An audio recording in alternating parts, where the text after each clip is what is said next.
시편 68편 19절에서 35 끝절까지 따라합시다. 우리 짐을 지신 예수를 찬양하라.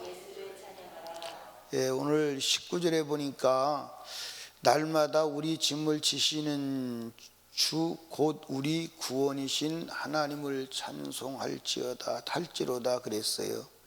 예, 그 뒤에 이제 말씀은 오늘도 지키시고 미래도 지키시고 역사하신다는 내용이 이제 기록된 것입니다. 그런데 거기 이제 19절에 보면 날마다 우리 짐을 지시는 주 곧 우리의 구원이신 그 구원이라는 단어가 예수하여, 예, 구원이라는 단어가 이제 20절에 나오는 구원이라는 단어는 모시아인데 지금 저기 읽으신 그 구원이라는 단어는 예수요. 그러니까 성경을 정확하게 번역하면 우리의 예수이신 하나님을 찬송할지로다 그랬어요. 예수라는 이름이 뭐요? 구원자라는 거예요. 아멘입니까? 이것을 해석해 놓은 구절이 있어요. 마태복음 1장 21절 한번 외워봐요. 시작. 예, 아들까지는 나오는데 그 다음에 안 나와요? 예, 한번 읽어봐요. 그럼 못 외우면 읽어라도 봐야 돼. 예, 이 마태복음 1장 21절에 보니까 뭐라고 기록되어 있냐면 아들을 낳으리니 이름을 예수라 하라. 이는 그가 자기 백성을 저희 죄에서 구원할 자이심이라. 그러니까 예수라는 이름을 풀어 해석했는데 죄에서 구원할 자다. 그게 이제 구원자, 그게 예수예요. 자, 예수란 말은 무슨 말이죠? 구원자라니까요. 예. 그러니까 구약 성경에 여호수아라는 말이 무슨 말이에요? 그 예수요, 구원자예요. 그러니까 날마다 우리 짐을 지시고 우리를 구원하시는 분이 누구냐? 예수요. 아멘. 그러니까 이 날마다라는 말은 과거에도 우리 짐을 져주셨고 오늘도 우리 짐을 져주시고 미래에도 우리 짐을 져주신다. 아멘. 좋아요, 안 좋아요? 많이 좋아요, 조금 좋아요? 많이 좋지요? 그래서 예수가 이 땅에 오셔서 우리 인생들의 짐을 다 져서 해결하시는 줄로 믿어지시는 분만 아멘. 아멘. 그래서 예수님이 이렇게 말씀하셨어요. 마태복음 11장 28절 시작. 적어봐. 참. 아마 여러분이 들은 것만 해도 외우고도 남을 거예요. 그치? 그래 안 그래요? 참 깝깝해요. 이 성경 구절을 한두 번 듣고 한두 번 읽었냐고. 근데 한마디도 안 나오니까 문제지. 그치? 자, 시작. 예, 수고하고 무거운 짐진 자들아 다 나게로 와. 왜 내게로 오라는 거예요? 내가 네 짐을 져줄게. 내게로 오라는. 그게 예수예요.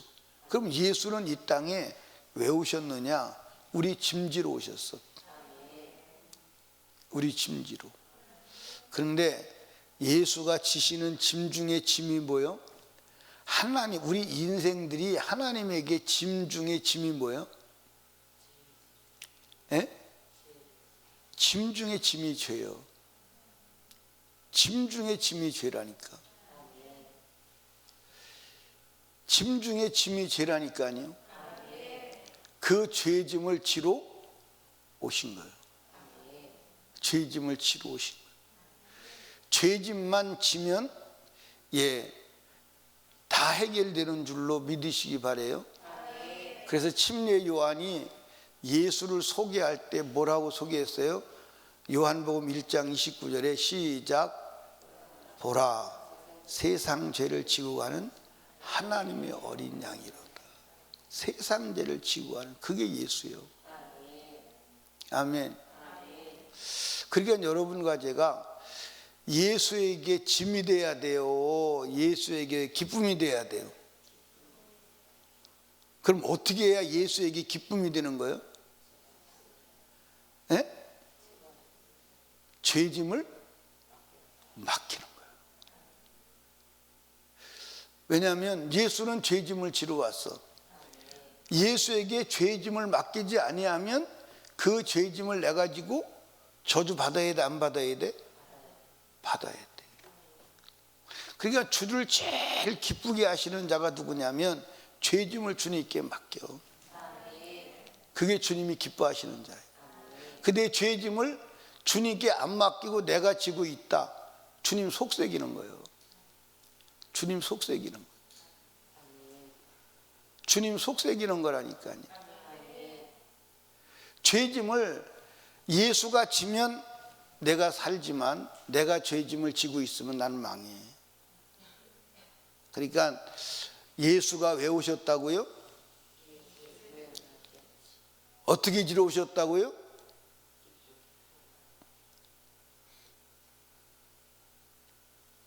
아니 오늘 읽고도 몰라? 날마다 우리의 짐을 지시는. 여러분들 여기 봐. 예수님께서 내가 올해만 제 짐을 져준다. 내년에는 안 되는 거야. 그럼 우리 끝나 안 끝나? 근데 날마다 져주신다는 거야. 아멘. 저절로 웃음이 나와야 안 나와요? 진짜? 아니, 절로 웃음이 나오잖아. 날마다 져주신다는데. 아마 여러분과 저에게 주님이 내가 금년만 죄를 져준다. 내년에는 절대로 죄를 안 져줘. 그럼 여러분 소망이 있어 없어? 소망이 없어. 소망. 날마다 짐을 져주신다. 얼마나 감사해요. 그러니까 여러분들 우리 인생의 문제는 다양하지 않아. 단 하나야. 우리가 인생의 문제를 이제 아프잖아, 그지? 손가락도 아프고 발목도 아프고 허리도 아프고 배도 아프고 간도 아프고 다. 그런데 그게 다 하나예요. 죄요. 다 하나예요. 아들도 속색이고 딸도 속색이고 남편도 속색이고 나도 속색이고. 나가 누구요? 나가 누구요? 나지. 문제도 돈 문제, 무슨 문제 그거 다 어디서 파생된 거냐? 죄에서 파생된 거예요. 다 죄에서 파생된 거예요. 그러니까 너무 간단한 거예요. 인생은 죄 문제만 해결하면요, 그 문제를 일으키는 누구도 떠나가야 돼. 그 문제를 일으키는 놈이 있어. 그 놈이 마귀야. 그 놈이 귀신이야. 그 놈을 몰아내지 않으면 안 돼. 그래서 하나님은 그걸 이미 어디서부터 알아? 창세전부터 알아. 그래서 그 죄를 해결할 예수를 만대 전부터 예비하신 거예요. 그래서 그 인생의 짐을 지러 오신 거예요. 그리고 구약에는 그 메시아가 예수가 와서 인생의 짐을 지신다, 그 얘기가 구약 성경에 전부 다야. 모든 죄 때문에 짐승이 그렇게 수없이 죽어나가 자빠지는 것이 무슨 짐을 진 거예요? 인생의 죄짐을 양에게 맡기고 소에게 맡기고 비둘기에 맡기고 염소에게 맡겨서 지워서 죽이고 사는 거예요. 그러니까 구약의 모든 짐승은 인간의 죄짐을 지고 죽은 거예요. 그건 그림자다. 누가 그렇게 와서? 하나님의 아들 예수, 죄 없는 예수가 와서 그런다. 그래서 요한이 예수를 보고 보라, 하나님의 어린 양이로다. 여러분 잘 들으셔야 돼. 신약 성경 가지고는 이 말이 해석이 안 돼. 신약 성경 가지고 보라, 세상 죄를 지고 하는 하나님의 어린 양이다. 성경에 어린 양이 무슨 짓을 했다, 어린 양이 뭐 했다고 성경에 신약성에 기록되어 있어요? 안 돼 있어요? 전혀 안 돼 있어요. 전혀 안 돼 있습니다. 그러니까 신약 성경과 구약 성경은 같은 거야. 그런데 오늘 신학자들이 구약 성경은 이미 폐기된 것으로 알고 폐기됐다고 다 가르쳐서 다 머릿속에다 그 지식이 들어가 있잖아. 예수는 신약으로는 이해가 안 돼요. 절대 이해가 안 됩니다. 예수를 설명한 게 구약이요. 아멘입니까? 그러니까 예수를 어떻게 믿어? 예수를 어떻게 믿는 구체적인 방법이 구약에 기록되어 있는 거예요. 신약에는 예수를 믿으라 그랬는데 어떻게 믿느냐, 그 기록이 안 돼 있어. 그러니까 오늘 신약만 취급하는 사람은 예수를 믿는 줄 몰라서 주여 주여 부르면 다 구원받는 줄로 알아. 신약에는 예수 믿는 방법이 기록이 안 돼 있다니까. 그냥 예수 믿어라 이렇게 딱 나오지. 그 예수를 어떻게 믿고 믿음의 결과가 무엇이냐, 그거를 구약에 자세히 설명해 놓은 거예요. 그러니까 오늘 예수를 잘 못 믿는 거예요. 구약이 없어서 예수를 잘 못 믿는 거예요. 예수는 우리의 죄짐을 지고 간 줄로 믿으시기 바랍니다. 그러니까 여러분들 예수 믿으면 문제 해결돼요, 안 돼요? 예. 예수 믿으면 복 받아야 안 받아요? 그런데 예수 믿으면 복 받고 문제 해결되는 건 아는데 어떻게 해야 문제가 해결되느냐? 죄짐이 해결돼야 문제가 해결되는 거예요. 근데 마귀는 죄짐이 해결되지 않고도 이 세상에 먹고 사는 문제, 육신의 문제가 해결된 것처럼 위장해서 역사해요, 안 해요? 해요. 거기에 속아 넘어간 자 중에 속아 넘어간 자가 누구요? 누구요? 누군지 모르지.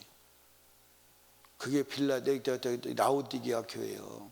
라오디게아 교회가 신앙은 개판이에요. 예.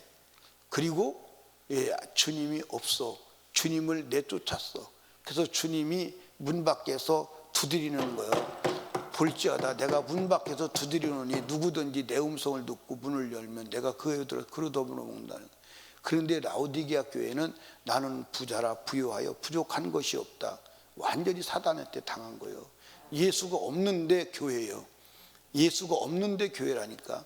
그러니까 오늘 예수 없는 신앙생활 하는 사람 많을까 안 많을까? 너무 많아. 너무 많아.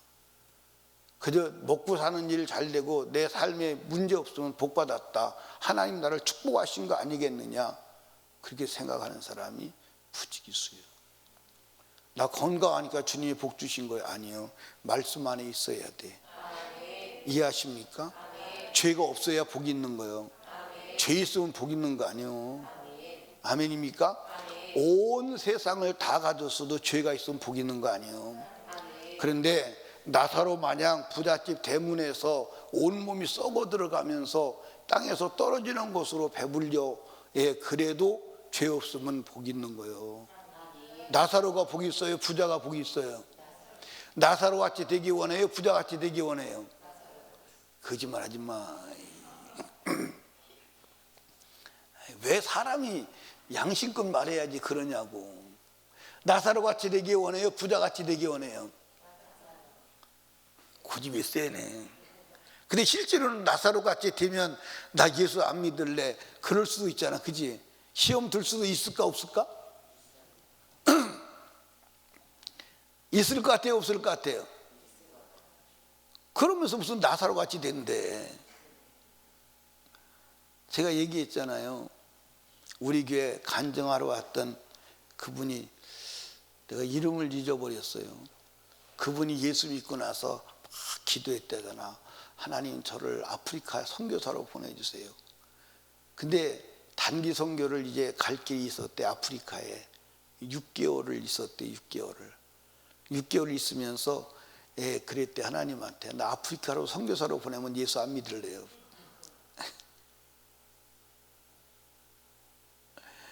여러분, 예수님은 죄짐을 지러 왔어. 그러니까 죄짐을 어떻게 해야 돼? 예수님께 맡겨야 돼. 아멘. 맡겨야 돼. 여러분들 보세요. 날마다 우리 짐을 져주시는 예수이신 하나님을 찬양하라. 아멘. 그러면 날마다 짐을 져주실 때 우리의 의사와 무관하게 짐을 져주실 수 있다면 말할 필요가 있어요, 없어요? 없어요. 근데 성경에 전부 다 기록된 것이 뭐냐면 맡기라는 거예요. 맡기라는 거예요. 뭘 맡겨야 돼요? 죄짐을 맡겨. 그러니까 죄짐이 맡겨지면 인생의 문제는 다 풀리는 거예요. 근데 우리가 문제는 맡겨지는데 죄짐이 안 맡겨지는 거예요. 문제는 맡겨지는데 죄짐이 안 맡겨지는 거예요. 죄짐을 보지도 못하는 거예요. 그러니까 우리가 정말 예수를 짐스럽게 하는 자가 누구냐? 회개하지 않는 자예요. 회개하지 않는 자가 예수를 진정으로 짐스럽게 하는 자예요. 아멘입니까? 예수는 죄짐을 지러 오셨다니까. 아멘. 여러분들 마태복음 1장 21절에 그랬잖아요. 아들을 낳으리니 이름을 예수라 하라. 이는 저가 자기 백성을 저희 죄에서 구원할 자임이라. 죄에서 구원할 자가 예수요. 아멘. 그게 예수요. 예, 침례 요한이 예수를 소개할 때 보라, 세상 죄를 지고 가는 하나님의 어린 양이야. 그럼 우리가 죄를 맡겨야 돼, 안 맡겨야 돼? 맡겨야 돼. 그러니까 죄를 맡기라고 애원했어. 누구에게? 서기관과 바리새인들에게. 근데 끝내는 안 맡기는 거예요. 왜 안 맡기느냐? 죄를 볼 수 있는 눈이 없어. 죄를 볼 수 있는 눈이 없어.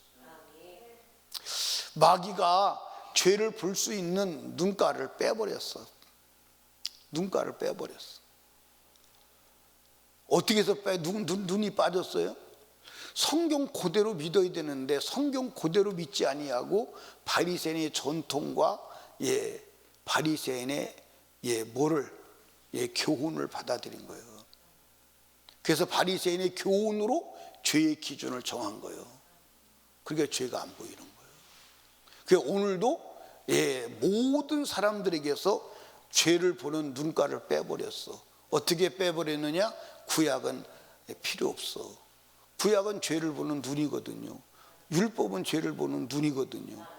고린도전서 10장에 분명히 말했거든요. 이스라엘 민족의 모든 사건은 말세를 만난 우리의 거울로 경계로 기록했다. 딱 그렇게 나오거든요. 근데 율법을 그러니까 안식일도 범해도 안식일을 범한 죄가 안 보이는 거예요. 안 보이는 거예요. 이건 무서운 저주입니다. 그러니까 여러분들 사단에게 점령당한 증거가 뭐냐? 죄를 보는 눈깔이 빠진 거예요. 그러니까 옛날에 전쟁터에서 상대방의 장군을 잡아, 왕을 잡아, 그러면 현장에서 제일 먼저 하는 게 눈깔을 뽑아버려요. 산채로. 그 시디기야 왕이 그냥 산채로 눈깔이 뽑힌 거예요. 왜? 눈을 뽑으면 못 도망가니까. 현장에서 눈을 뽑아버리는 거예요. 그러니까 마귀에게 점령당한 자도 눈을 뽑아버리는 거예요. 그러니까 삼손도 점령당해서 눈깔을 현장에서 뽑아버리는 거예요. 그러니까 영적으로 눈 뽑히면요, 지옥 가는지도 모르고 지옥 가는 거예요. 볼 수 있어야지. 근데 여러분, 성경이 눈이라니까. 성경이 눈이요. 성경이 눈이요. 아멘입니까? 성경이 눈이고 내가 보고 확인한 그 죄를 주님이 지로 오신 줄로 믿으시기를 주님의 축복합니다. 그러니까 죄짐을 맡겨야 돼, 안 맡겨야 돼? 맡겨야 돼, 안 맡겨야 돼? 성경에 맡기라고 애원하는 거야.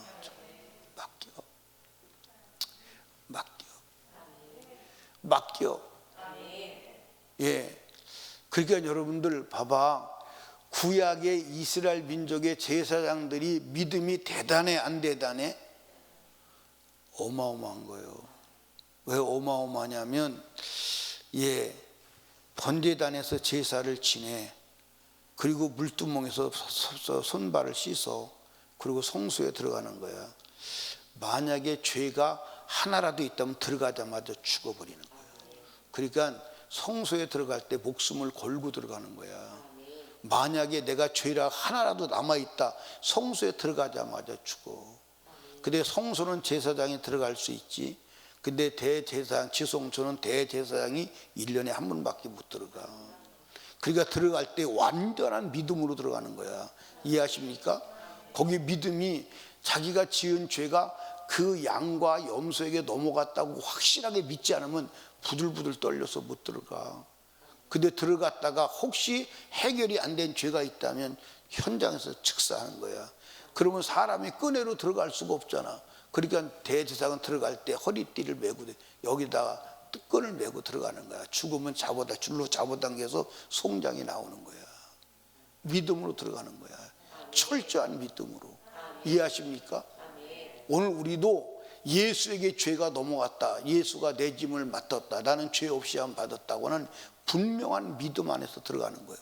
근데 그 믿음이 성경에 근거해야 되니 성경에 근거하지 않은 믿음은 주님이 인정하지 않는 거예요. 그게 문제인 거예요. 그러니까 구약 성경 폐기하면 여러분들 성경, 천국 갈 수가 없어. 죄를 보는 눈깔이 빠져가지고 죄를 못 보는데 어떻게 천국을 가? 마귀가 속이는 거예요. 그러니까 제가 여러분한테 말하잖아요. 마귀는 천하것은 다 지고 주어. 천하것. 이해하십니까? 천하 이 땅은 누구 거냐? 마귀 거요. 이 세상 임금이 마귀요. 예수님도 분명하게 말해서 이 세상 임금이라고. 그러니까 땅의 것을 가지고 마귀가 미혹하는 거야. 이해하십니까? 우리는 천하 것을 얻으려고 예수 믿는 게 아니야. 천상의 것을 얻으려고 예수 믿는 거야. 이해하십니까? 그러니까 속으면 안 돼. 그러니까 여러분과 제가 무엇을 주님께 맡겨야 돼? 죄짐을 맡겨야 돼. 그 죄짐을 날마다 지러우신 분임을 믿으시기 바랍니다. 순간마다 지러우신 분임을 믿으시기 바랍니다. 그러니까 죄짐만 주님께 딱 넘어가서 죄짐이 내게 없으면 나의 문제는 다 해결돼요. 죄짐만 딱 예수님께 넘어가면 그 나머지 내 인생은 예수 안에서 형통한 줄로 믿으시길 바랍니다. 아멘입니까? 그러니까 여러분 인생에 문제가 일어나거들랑 죄를 먼저 찾아야 돼. 그게 지혜야. 아멘입니까? 아멘이요? 열나면 어떻게 해야 돼요?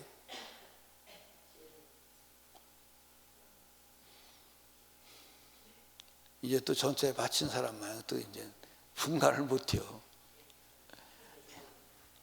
열나면 어떻게 해야 돼? 해열제 먹어야지.